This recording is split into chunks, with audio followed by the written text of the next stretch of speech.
22 सितंबर को हो रहे दिल्ली विश्वविद्यालय छात्र संघ के चुनाव को लेकर तैयारियां तेज हैं और इस पर बात करने के लिए हमारे साथ दिल्ली विश्वविद्यालय के वाइस चांसलर योगेश सिंह हैं। सर, चुनाव शांतिपूर्ण तरीके से हो, इसको लेकर इस बार क्या तैयारियां हैं, क्योंकि 3 साल बाद ये चुनाव हो रहा है? देखिए, चुनाव शांतिपूर्ण तरीके से हो इसके लिए हमने सारी व्यवस्था करी है, प्रशासन के स्तर पे भी, पुलिस के स्तर पे भी और एक कोऑर्डिनेशन के स्तर पे भी। पुलिस डिपार्टमेंट से भी हमारा काफ़ी अच्छा कोऑर्डिनेशन है और फिर स्टूडेंट्स के जो ग्रुप्स हैं उनसे भी लगातार संपर्क बनाया हुआ है, जिससे कि किसी भी तरह की हिंसा को टाला जा सके। और ये जो स्टूडेंट्स का चुनाव है, ये स्टूडेंट्स के चुनाव तक ही रहना चाहिए। और मैं अपील भी करना चाहूँगा कि 22 तारीख को लोग ज़्यादा से ज़्यादा वोट करें, इसमें भाग लें और इसको एक इवेंट की तरह ही लें।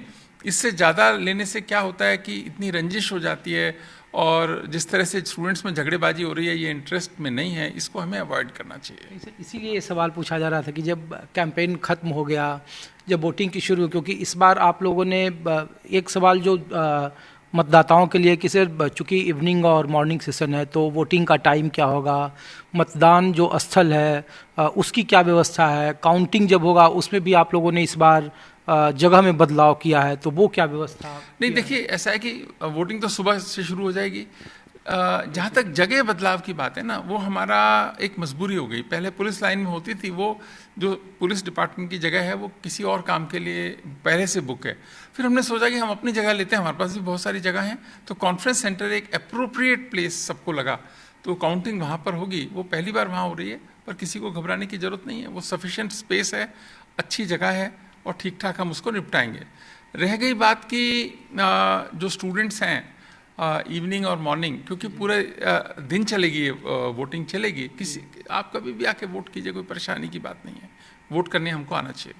सर, एक सवाल यही पूछा जा रहा है कि इस बार कोशिश की यूनिवर्सिटी प्रशासन ने कि डिजिटल हो कैंपेन का जो स्वरूप हो, आप लोगों ने व्यवस्था की इस बार चुनाव अधिकारियों की तरफ से कि आप अपने चीज़ों को अपलोड करें और ज़्यादा से ज़्यादा डिजिटल प्रचार करें, लेकिन जिस तरीके से आरोप प्रत्यारोप हो रहे हैं कैंपेन के दरमियान में, उसको लेकर कितनी सख्ती है और क्या इसको लेकर आप लोग लग रहे हैं, क्योंकि सोशल मीडिया आखिरी वक्त में होता है कि एक जो जहर कैंपेन जो, हाँ देखिए ऐसा है, पहले चुनाव था, पिछला चुनाव 19 में हुआ और अब 23 में हो रहा है। 19 में सोशल मीडिया भी इतना प्रभावी नहीं था जितना कि आज 23 के अंदर प्रभावी है। बहुत सारे टूल्स आ गए, बहुत सारे प्लेटफॉर्म्स आ गए जो पहले नहीं थे, आज आ गए, तो इसलिए एक नया रूप नज़र आता है उसका। और पर हुआ क्या कि क्योंकि 4 साल बाद था, विद्यार्थियों में इतना उत्साह है सारे मामले को लेके, इतनी सारी पोस्टरबाजी हुई है जिसकी आवश्यकता नहीं थी, ज़रूरत से ज़्यादा स्टूडेंट्स ने करी है, उसको टाला जाना चाहिए था।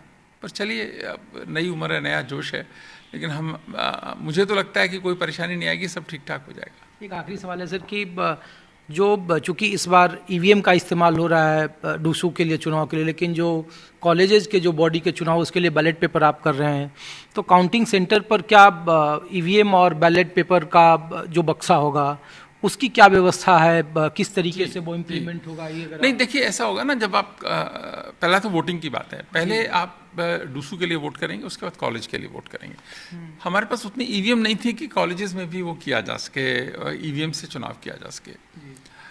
और पहले भी 19 में भी जब इलेक्शन हुआ था तो भी ये मिक्स मोड ही चला था, उतनी ईवीएम्स थी नहीं तब भी। लेकिन अच्छी बात है कि जो डूसू का चुनाव है उसमें जल्दी रिजल्ट आएगा, ईवीएम है तो। कॉलेजेस में क्योंकि छोटा होता है, हर कॉलेज का अलग अलग है, तो बैलेट पेपर से वो अभी मैनेजेबल है, पर भविष्य में हम सोचेंगे कि पूरा ईवीएम से हो, उसके लिए प्रयास करेंगे, स्टेप्स लेंगे।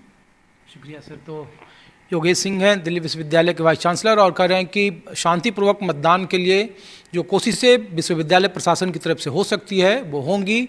उम्मीद कर रहे हैं कि आने वाले वक्त में ईवीएम से डूसू का चुनाव होगा और जिस तरीके से कैंपेन की जो बुनावट है वो 3 साल के बाद, चूँकि उत्साह ज़्यादा था, लिहाजा कुछ चीज़ें ज़रूर बाहर हुई हैं और उस पर प्रशासन सख्ती से नज़र रखे हुए है। कैमरामैन मिंटू सिंह के साथ ऋषिकेश कुमार, न्यूज़ 24 दिल्ली।